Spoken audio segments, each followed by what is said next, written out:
In this video, I'm gonna talk about how to fix if you're having a trouble with the Wi-Fi is not getting connected and how we can fix this on your iPhone if you're unable to join a network on your iPhone. And this is what we have to do.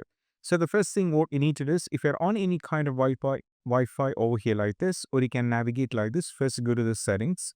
Now from it, go to the Wi-Fi, and from here you can see this is some of the Wi-Fi in which I personally use. And over here you can see this is the Wi-Fi which I connected. And right now over here you can see there is an icon. I have to tap on it. And what I need to do is go over here, click on forget this network and just go for forget. So what happens is you'll not be longer connected to this Wi-Fi. So you have to connect it back once again and you have to check.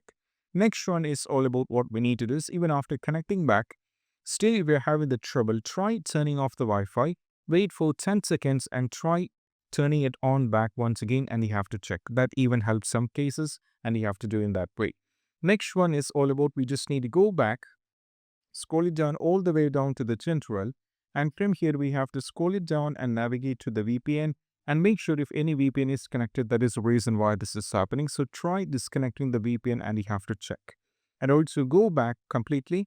And also you have to go over here and what you need to do is go to the screen time. And from here, scroll it down and navigate to the content and privacy restriction. If the screen time is turned on, that is one of the reasons. So try turning off the screen time and we just need to go back and you have to check. After trying all these things and still if it's not working, go over here at the top and navigate to the general. From here, we have to scroll it down all the way down and navigate to the transfer or reset iPhone. From here, go to the reset and go for reset network settings. It won't delete any of our personal data. What happens is it will be completely resetting the Wi-Fi and all kind of password you have to connect it back once again. It will be changing the screen, home layout as well as etc. But it won't delete any of your data. So these are the steps and I'll see you in the next video. That's it. Bye.